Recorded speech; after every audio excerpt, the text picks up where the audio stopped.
우리는 살아가면서 항상 성공하는 삶을 꿈꿉니다. 언젠가 우리가 살아가는 삶에도 볕이 들기를 바라면서 새벽부터 밤이 맞도록 수고하고 애를 쓰면서 살아갑니다. 열심히 살아갑니다. 그리고 하나님의 도움을 기대하는 성도, 교인은 신앙생활이라는 것도 해봅니다. 우리의 현실은 도리어 하나님에 대한 불신이 쌓이고 있습니다. 힘겨운 삶과 세상은 우리로 넘어지게 하고 우리로 포기하게 합니다. 그러나 하나님은 분명히 살아계십니다. 하나님께서 우리를 사랑하십니다. 이것이 성경에서 하나님을 만난 사람들이 증언하고 있습니다. 오늘 성경은 철저하게 무너진 이스라엘 민족의 삶을 보여줍니다. 성벽은 무너지고 예배는 끊어졌으며 민족은 하나님을 의심하고 있습니다. 찾지 않고 있습니다. 앞이 캄캄한 절망의 시대에 놀라운 일이 일어났습니다. 백성들이 하나님의 말씀 듣기를 청하고 하나님은 백성들을 만나 주셨습니다. 그리고 백성 안에서 백성들의 마음속에 소망이 생겨나고 희망이 솟아납니다. 잃어버린 웃음이 찾아오고 하나님께 주신 기쁨이 가득합니다. 오늘 말씀을 읽은 현대의 교회에도 하나님께 주신 기쁨을, 사랑을 경험하기를 축원합니다. 하나님은 천지의 창조주가 되십니다. 하나님께서 온 세상을 창조하실 적에 말씀으로 창조하셨습니다. 하나님이 세상을 만드시고 거기에 더하여 사람도 만드셨습니다. 이처럼 하나님은 세상을 말씀으로 창조하셨습니다. 모든 피조물, 하나님이 만든 온 세상은 하나님의 말씀으로 시작되었고 말씀을 의지해서 살아갑니다. 역시 사람도 말씀으로 생명을 얻고 말씀으로 살아갑니다. 우리 다 함께 1절에서부터 6절까지 말씀을 읽겠습니다. 1절에서 6절까지 말씀 우리 함께 읽겠습니다. 이스라엘 자손이 자기들의 성읍에 거주하였더니 일곱째 달에 이르러 모든 백성이 일제히 수문 앞 광장에 모여 학사 에스라에게 여호와께서 이스라엘에게 명령하신 모세의 율법책을 가져오기를 청하매 일곱째 달 초하루에 제사장 에스라가 율법책을 가지고 회중 앞 곧 남자나 여자나 알아들을 만한 모든 사람 앞에 이르러 수문 앞 광장에서 새벽부터 정오까지 남자나 여자나 알아들을 만한 모든 사람 앞에서 읽음에 무 백성이 그 율법책에 귀를 기울였는데 그때 학사 에스라가 특별히 지은 나무 강단에 서고 그의 곁 오른쪽에 선 자는 마띠디아와 스마와 아나냐와 우리야와 힐기야와 마아세야요 그의 왼쪽에 선 자는 부다야와 미사엘과 말기야와 하숨과 하스바다나와 스가랴와 무술라입니다. 에스라가 모든 백성 위에 서서 그들 목전에 책을 펴니 책을 펼 때 모든 백성이 일어서니라. 에스라가 위대하신 하나님 여호와를 송축하매 모든 백성이 손을 들고 아멘 아멘 하고 응답하고 몸을 굽혀 얼굴을 땅에 대고 여호와께 경배하니라. 아멘. 이스라엘 민족은 망했습니다. 정확하게는 이스라엘 민족, 북왕국 이스라엘 그리고 남왕국 유다는 실패하였습니다. 이스라엘은 완전하고 완벽하게 망했습니다. 예루살렘 성은 파괴되었고 성전은 불탔습니다. 심지어 다윗의 후손인 왕들은 사로잡혀 가서 죽임을 당했고 백성은 노예로 사로잡혔습니다. 고향을 떠난 사람들, 예루살렘을 떠난 사람들이 바벨론 곳곳에서 바벨론의 종이 되어서 강제 노동에 끌려갔습니다. 이런 일이 일어난 원인이 있습니다. 간단합니다. 하나님의 말씀을 버렸기 때문입니다. 이스라엘 민족에게는 항상 중요한 것이, 급한 것이 먼저인 것이 있었습니다. 누군가에는 출세가, 누군가에게는 물질이, 누군가에는 즐거움이, 누군가에게는 가족이 먼저였습니다. 이런저런 이유로 하나님의 말씀보다 예배보다 중요한 것을 찾았습니다. 그렇게 말씀은 잊혀졌고 잊었으며 기억에서 사라졌습니다. 그러면서 생각했습니다. 항상 성전은 그곳에 있으며 말씀은 언제나 들을 수 있으며 언제든지 누구라도 쉽게 가서 제사장을 만날 수 있다고 생각했습니다. 내가 비록 오늘은 바쁘고 오늘은 시간이 부족할지라도 언제든지 예루살렘 성에 가면, 그 성전에 가면 그곳에 대제사장이 기다리고 있고 내가 찾아갈 때 쉽게 하나님의 말씀을 들을 수 있다 생각했습니다. 다만 지금은 시간이 부족할 뿐입니다. 너무 바쁠 뿐입니다. 이것만 해결하면, 이것만 지나가면, 이것만 안정되면 돌아가리라 다짐했습니다. 그런데 그곳에 있어야 할 예루살렘 성은 파괴되었고 성전은 사라졌으며 제사장은 남아있지 않습니다. 심지어 하나님을 믿는 자유마저 빼앗겼습니다. 그렇게 70년이 흘러서 돌아온 이스라엘은 예루살렘의 폐허에서 시작합니다. 이전보다 작고 초라한 성전을 짓고 간신히 예루살렘 성벽을 올렸으며 이제 하나님께 예배합니다. 그리고 백성들은 70년 만에 처음으로 제사장에게 청합니다. 이제는 하나님의 말씀을 듣겠습니다. 이제는 하나님께서 말씀해 주십시오 라면서 처음으로 제사장을 부릅니다. 정말 놀라운 이야기가 나왔습니다. 오늘 우리가 지나친 말씀은, 우리가 무시한 말씀은 허공으로 사라집니다. 하나님께서 준비한 은혜는 우리를 지나쳐 흘러갑니다. 우리는 말씀을 듣는 기회를 소중하게 생각하기를 축원합니다. 이스라엘 민족에게 말씀은 현재를 설명해 주는 거울입니다. 하나님의 말씀이 어떤 의미가 있을까? 나의 현재를 보여주는 거울입니다. 그리고 현재는 말씀에 대한 결과입니다. 내가 과거의 말씀을 어떻게 대우했는지, 말씀을 사랑했는지, 말씀을 무시했는지가 현재의 나의 모습이 되어 있습니다. 과거 조상들에게 하나님의 말씀은 당연히 들어야 하지만 지루하고 없어도 그만이었습니다. 이제 이스라엘 민족에게 하나님의 말씀은 너무도 낯선 이야기입니다. 70년 만에 예루살렘에서 모든 백성들이 하나님의 말씀을 듣고자 모였습니다. 처음이었습니다. 70년 전 조상들이 이렇게 하나님의 말씀을 들었다면 그들은 망하지 않고, 그들은 죽지 않았고, 성벽은 파괴되지 않았고, 성전은 없어지지 않았을 것입니다. 그런데 70년 전 조상들은 늘 그랬어요. 나는 오늘 하나님의 말씀보다 예배보다 바쁜 것이 있고 중요한 것이 있고 재미있는 것이 있어서 찾아서 흩어졌습니다. 그러나 이제는 다시 돌아와서 우리가 하나님의 말씀을 듣겠습니다 라고 모였습니다. 다 함께 5절에서 9절까지 말씀을 읽겠습니다. 에스라가 모든 백성 위에 서서 그들의 목전에 책을 펴니 책을 펼 때에 모든 백성이 일어서니라. 에스라가 위대하신 하나님 여호와를 송축하매 모든 백성이 손을 들고 아멘 아멘 하고 응답하고 몸을 굽혀 얼굴을 땅에 대고 여호와께 경배하니라.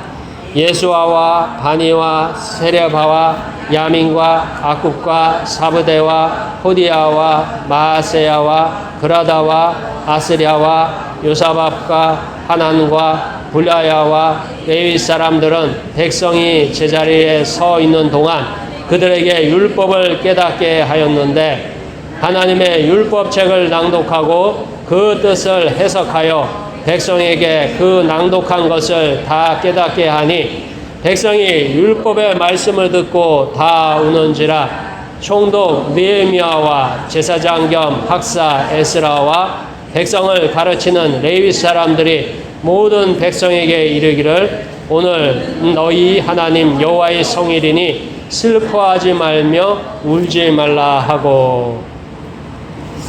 하나님의 말씀은 그 자체만으로도 능력이 있습니다. 왜냐하면 하나님께로부터 나왔기 때문입니다. 하나님의 말씀은 생명력이 있습니다. 때문에 어떤 문제를 만나도 하나님의 말씀 문제를 해결할 수 있는 힘이 있습니다. 하나님의 말씀은 생명력이 있어서 사람을 심판에서 영생으로 인도합니다. 자, 이제 돌아온 이스라엘 민족은 예루살렘 성벽을 중건하고서 다시 모였어요. 그리고 그들은 안식일의 말을 듣기를 원합니다. 그래서 8장 1절에 보면 이렇게 되어 있어요. 모세의 율법책을 가져오기를 청하매라고 되어 있습니다. 이전까지는 당연히 안식일에 성전에서 예배가 당연한 것이었어요. 70년 전까지는. 그러나 그 후로는 이게 불가능하게 되었어요. 그래서 이제 백성들이 모여서 안식일에 모여서 제사장 에스라에게 우리에게 율법책을 들려주세요 합니다. 자, 그래서 그 이야기를 듣고 오늘 성경에는 그 말씀을 전한 학사 에스라, 정확하게는 제사장 에스라입니다. 구약 성경 안에서 많은 부분이 있습니다. 그렇다면 어디를 전했을까 합니다. 저도 이제 한번 생각해 보았어요. 오늘 성경에는 에스라가 전한 하나님의 말씀이 무엇인지 잘 나오지 않습니다. 도대체 무엇을 전했기에 백성이 이렇게 울었을까 하는 것입니다. 근데 저도 가만히 생각해 보았는데 그런 생각이 들어요. 아마 돌아온 이스라엘 민족, 그들이 들었을 하나님의 말씀은 무엇이었을까라고 생각했을 적에 제가 볼 땐 출애굽기를 읽지 않았을까 생각해 봅니다. 이집트의 노예로 살던 이스라엘 민족을 하나님께서 찾아오십니다. 그리고 모세를 통해서 10가지 기적을 베풀고 이집트를 탈출합니다. 그리고 그들은 홍해바다를 건너고 가나안 땅을 향해서 구름기둥과 불기둥의 인도를 받으며 만나와 메추라기를 먹으면서 그 광야를 행진해 갑니다. 그리고 그들이 우여곡절 끝에 40년을 광야에서 방황합니다. 온갖 고생을 많이 했죠. 한 세대가 죽고 다음 세대가 가나안에 들어가서 하나님께 주신 약속의 땅에 들어갑니다.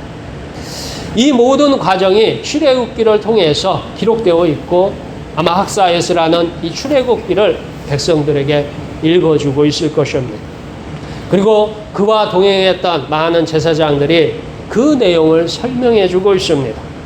이집트에서 노예로 살 적에 그들이 받았던 대우나 그들이 광야를 지나가면서 겪었던 수많은 고난들이 아마 백성들의 귀에 들려줬을 것입니다.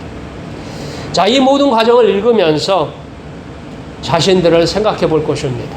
자신들은 이 겪었던 바벨론 포로기 70년을 되돌아보지 않았을까 생각합니다.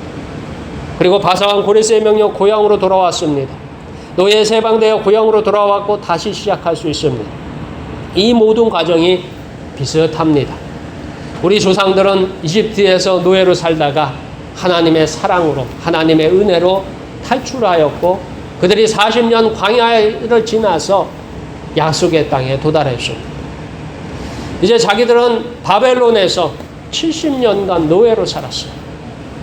우리 조상들의 땅에서 멸망해서 성벽은 부서지고 성전은 파괴됐으며 제사장들이나 왕들은 다 사로잡혀 가서 어디에 있는지 몰라요.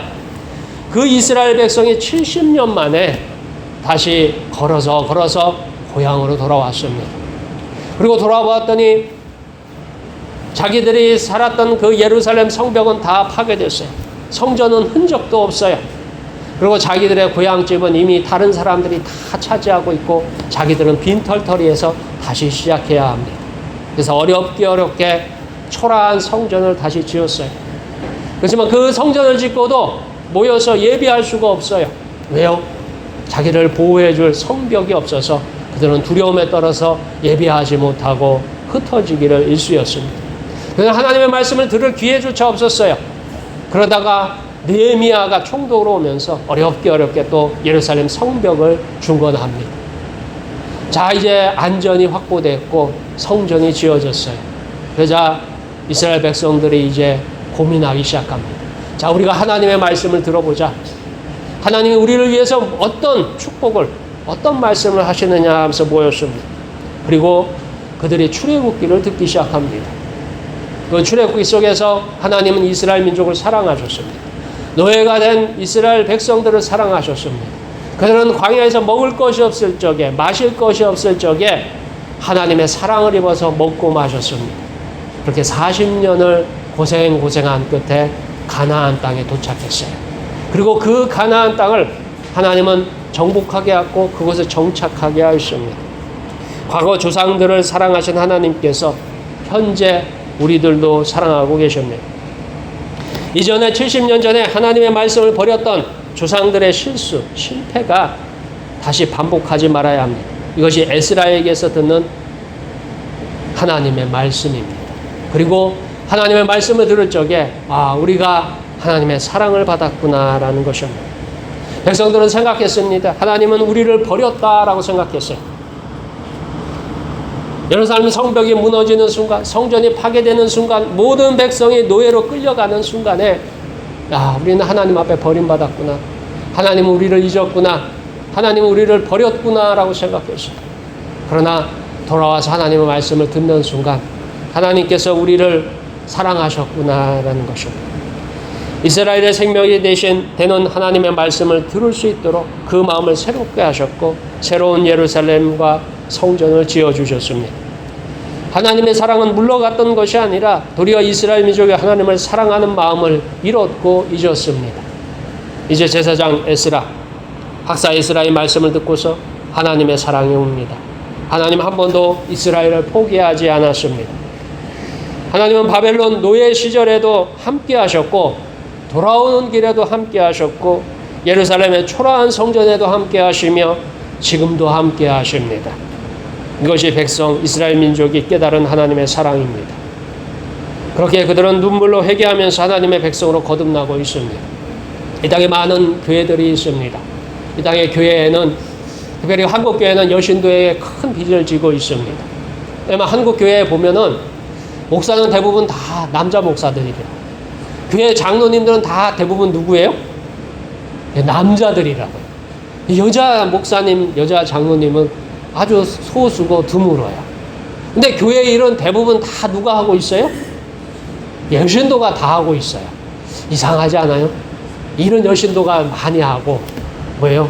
그 이름 나는 장로님은 다 남자 장로님이 돼 있고 그것도 말씀을 전하는 목사님들 또 대다수가 또 남자들만 또 많아요. 그걸 보면서 한국 교회는 교단을 떠나서 어느 교회나 없이 여신도에게 큰 빚을 지고 있다라는 것입니다. 알아주지 않고 아무도 인정받지 못할지라도 늘 하나님의 사랑을 늘 마음속에 새기면서 봉사하고 헌신하는 게 여신도의 모습이었습니다. 근데 우리는 언제부턴가 이 하나님의 사랑을 잊어가고 있습니다. 우리도 하나님의 사랑을 항상 우리로 따르고 있음을 발견해야 합니다. 기억해야 합니다. 그리고 하나님의 말씀을 들어야 합니다. 그 말씀이 하나님의 사랑을 전하는 편지입니다. 말씀을 사모하십시오. 말씀을 사랑하십시오. 말씀을 들으십시오. 말씀을 가까이 하기를 축원합니다. 자, 하나님을 사랑하는 것이 우리의 힘입니다. 우리는 하나님을 마치 귀찮은 부모의 잔소리로 생각합니다. 우리 자녀들을 키워보시면 아시겠지만 자녀들이 어렸을 적에는 그렇게 부모 말을 잘 들어요. 초등학교 가면 조금 그때부터는 좀 말을 안 듣더라고요. 중학교, 고등학교 가고 대학 다니면 이제 그때부터는 말을 들어야 안 들어요? 잘 안 들어요. 자기 생각을 따라 살고 자기 주관을 따라 살고 자기 느낌을 따라 살고 자기의 뜻을 따라서 쫓아서 삽니다. 이유는 부모는 항상 그곳에 있습니다. 그곳에서 똑같은 모습으로 똑같은 소리를 하고 있을 뿐입니다. 세상은 달라졌는데 세상은 변했는데 우리 부모만 그것을 모르고 있다고 생각합니다. 그런데 우리도 하나님에 대해서 그렇게 생각합니다. 하나님의 말씀도 늘 똑같고 늘 교회에 가면 그곳에서 들을 수 있고 늘 찾아가면 언제든지 기다리고 있다라고 생각합니다. 이스라엘 민족이 그러다가 망했어요. 우리는 하나님의 사랑을 그리고 하나님을 사랑하는 것이 힘임을 믿으시길 축원합니다. 다 함께 10절에서부터 12절까지 말씀 읽겠습니다. 느헤미야가 또 그들에게 이르기를 너희는 가서 살찐 것을 먹고 단 것을 마시되 준비하지 못한 자에게는 나누어 주라. 이날은 우리 주의 성일이니 근심하지 말라. 여호와로 인하여 기뻐하는 것이 너희의 힘이니라 하고 레위 사람들도 모든 백성을 정숙하게 하여 이르기를 오늘은 성일이니 마땅히 조용하고 근심하지 말라 하니 모든 백성이 곧 가서 먹고 마시며 나누어 주고 크게 즐거워하니 이는 그들이 그 읽어 들려준 말을 밝히 알미라. 아멘. 이스라엘 민족이 예루살렘에 돌아와서 성벽을 완공하고 성전을 짓고 하나님의 말씀을 들었습니다. 그리고 잃어버린 하나님의 사랑을 깨닫게 됩니다. 잃었던 감사를 회복합니다. 우리는 이제는 감사의 찬송을, 감사의 예배를 하나님께 드립니다. 그곳에서 하나님을 만나고 이스라엘이 하나님의 백성으로 돌아왔습니다. 이스라엘 민족이 하나님의 사랑을 깨닫고 하나님을 향한 사랑을 회복하고 있습니다. 현재를 살아가는 우리도 잃어버린 것이 있습니다. 하나님께서 우리를 사랑하신다는 사실을 잊었습니다. 아니, 잃어버렸습니다. 이유는 어제나 오늘이나 동일하신 하나님을 마치 고리타분한 옛날 이야기나 잊어야 할 과거의 유산처럼 생각합니다. 때문에 우리는 하나님을 향한 사랑도 잊었고 잃어버렸습니다. 성경은 하나님을 향한 사랑을 잊은 백성이 나오고 하나님을 향한 사랑을 잊은 교회가 나옵니다. 요한계시록 2장 1절에서 7절까지 나오는 에베소 교회가 나옵니다. 사실 이때는 교회가 개척되고 그렇게 많은 시간이 흐르지 않았을 거예요. 그러나 사도 바울이 에베소 교회를 성령의 능력을 입어서 개척했습니다. 그리고 그 교회를 개척한 지 한 30년에서 한 40년쯤 되었을 때입니다. 그때 요한계시록에서 이 교회의 처음을 이야기하고 교회가 변했다라고 전합니다. 이 교회는 처음 하나님의 사랑을 깨달은 사람들이 모여서 강하고 힘있게 복음을 전했습니다. 그래서 에베소 교회는 굉장히 칭찬받는 교회였습니다. 그들은 처음에 많은 일을 했습니다.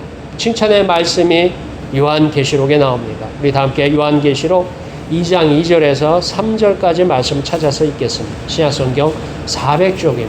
내가 내 행위와 수고와 내 인내를 알고 또 악한 자들을 용납하지 아니한 것과 자칭 사도라 하되 아닌 자들을 시험하여 그의 거짓된 것을 내가 드러낸 것과 또 내가 참고 내 이름을 위하여 견디고 게으르지 아니한 것을 아노라. 아멘. 자, 요한계시록에 나오는 에베소 교회, 그 에베소 교회는 칭찬받을 것이 참으로 많은 교회입니다. 우리 한국교회가 칭찬받을 것이 참으로 많았던 교회였습니다. 그러나 지금은 옛날 이야기가 되어 있어요. 우리 교회에서 여신도들도 칭찬받을 것이 참으로 많은 여신도들이었습니다. 많은 일을 했고 많은 것을 감당했습니다. 그게 시간이 지나다 보니까 문제가 생겼어요. 요한계시록에는 에베소 교회는 처음 사랑을 잃었다라고 나옵니다. 이 위대한 교회조차도 책망할 거리, 꾸중거리가 있습니다. 처음 하나님을 향한 사랑을 버렸다라고 나옵니다. 처음 하나님을 사랑하던 마음을 잃었습니다. 잊었습니다. 그렇다면 지금 교회가 하는 일은 무엇일까요? 여전히 교회는 많은 일을 감당하고 있습니다. 여신도들도 여전히 많은 일을 하고 있어요. 우리 교회만 해도 여신도들이 보이는 것 보이지 않는 곳에서 꾸준히 많은 분들이 헌신하고 수고하고 애를 쓰고 있습니다. 그러다 보니까 하나님에 대한 사랑을 잃으면 어떻게 되느냐 하는 거예요. 그것은 의무와 책임이 되어갑니다. 의무와 책임은요, 쉽게 지치게 하고 우리로 하여금 변질될 수 있습니다. 우리가 하나님을 향한 믿음, 신앙, 그 모든 것들이 사랑에서부터 시작되어야 되는데 이 사랑을 잃으면 그것이 책임이 되고 의무가 되며 무거운 짐이 됩니다. 왜 나만 이것을 해야 되는 데가 됩니다. 왜 나만 이것을 책임져야 하는 데가 됩니다. 그러면서 교회는 힘을 잃고 교회는 사랑을 잃으며 신앙을 잃고 열정이 사라지는, 식어지는 교회가 됩니다. 그래서 경고하십니다. 한국 교회는 주일에 예배하여야 하기 때문에 예배합니다. 예배가 책임이며 의무가 되었습니다. 하나님의 사랑을 알고자 듣고자 받고자 나오는 자리가 아닙니다. 그리고 하나님을 사랑해서 나오는 자리가 아닙니다. 오직 수고하고 무거운 책임감의 자리를 지키고 있습니다. 이유는 하나님께서 우리를 얼마나 사랑하시는지, 하나님께서 어떻게 사랑하시는지를 잊었습니다. 우리는 그 사랑을 회복해야 합니다. 하나님은 우리를 사랑하십니다. 우리의 안고 섬을 아시고 우리의 형편을 아십니다. 그래서 하나님은 그 사랑을 전하기 위해서 말씀을 주셨습니다. 오늘 우리는 감사를 찾아야 합니다. 우리의 삶의 주변에 베풀어 주신 하나님의 감사를 확인하십시오. 여러분의 삶을 한번 되돌아보세요. 여러분이 가족들이 잠든 그 밤에 일어나서 가족들을 한번 보세요.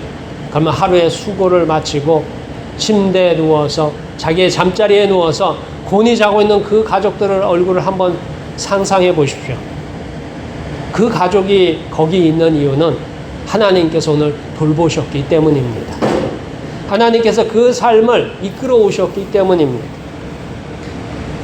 우리의 삶의 주변에 일어나는 아주 작은 것조차도 하나님께서 돌보시지 않고 하나님께서 이끄시지 않으면 우리는 단 한순간도 마음을 놓고 나의 삶을 살아갈 수가 없습니다. 왜요? 여러분들의 가족은 아침에 일어나서 함께 밥상에서 앉아서 밥을 먹으면 그 후에 어떻게 돼요? 다 흩어지잖아요. 다 헤어지잖아요. 자녀들은 자녀의 자리로 돌아가고 나는 나의 일터로 가고 가족들은 각자 자기의 삶의 위치로 다 흩어져 버립니다. 근데 흩어질 적에 우리는 생각하죠. 이따 저녁이 되면 저녁에 같이 밥 먹는 자리에 어떻게 해요? 가족들이 다 어떻게 해요? 다 모일 것을 기대하면서 흩어집니다. 그러나 여러분들이 아시는 것처럼 그렇게 흩어졌다고 해서 다 한 자리로 다 모이는 것은 아니에요. 왜요? 그 흩어졌다가 다시 모이는 그것조차도 하나님께서 보호하셨기 때문에 하나님께서 지키셨기 때문에 가능한 일입니다. 만약 그 흩어져 있던 가족들이 무슨 일이 일어날까봐 무슨 일이 생길까봐 걱정하고 있다면 나도 감당하지 못하고 남들도 감당하지 못합니다. 그것이 바로 하나님의 사랑입니다. 작은 생명 하나에도 우리가 마주하는 얼굴에도 우리의 평범한 삶에도 우리가 살아가는 일상에도 감사를 발견하십시오. 그 감사를 회복할 때 하나님의 사랑이 무엇인지 하나님께서 주신 것이 무엇인지 확인합니다. 작은 것에 감사하는 우리가 하나님을 사랑하는 우리입니다. 이때 우리는 작은 생명 하나에 작은 호흡 하나에 작은 몸짓 하나에 감사할 것입니다. 우리 여신도회 우리 한국기독교장로의 여신도의 모습을 보면 진짜 작은 것들에 충성하는 여신도입니다. 남자들, 특별히 우리 남장로님들, 남신도에 모이면은 뭔가 큰 일을 하려고 굉장히 열심히 해요. 뭔가 큰 사업 하려고 하는 것 같아요. 근데 여신도 쪽을 보면 큰 사업은 별로 열심히 하시는데 큰 사업보다는 남들이 안 보는 곳, 남들이 관심 없는 곳, 남들은 지나치는 곳에 항상 관심을 기울이고 열심히 하십니다. 하시는 것을 보면 알아주는 사람도 별로 없어요. 그런데도 꾸준히 열심히 오랫동안 하셔요. 왜요? 하나님의 사랑이 그와 같기 때문입니다. 우리는 관심 기울이지 않는 곳에 하나님의 사랑이 채워져 있습니다. 나의 손이 닿지 않는 곳에 하나님의 사랑으로 채워놓았습니다. 나의 생각이 닿지 않는 곳에 하나님께서 사랑으로 예비하셨습니다. 봄이 오면 들판에서 자라날 작은 잡초 하나를 살피신 하나님께서 누구보다 귀한 우리를 살펴보고 계십니다. 그리고 이 모든 것을 허락하신 하나님을 사랑할 것입니다. 오늘 우리가 읽는 성경 말씀 한 구절에 우리가 부르는 찬송가 한 절에 우리가 듣는 설교 한 토막에 감사하고 하나님을 사랑하는 우리 목포 서부교회 여신도에 되기를 주의 이름으로 축원합니다. 기도하겠습니다.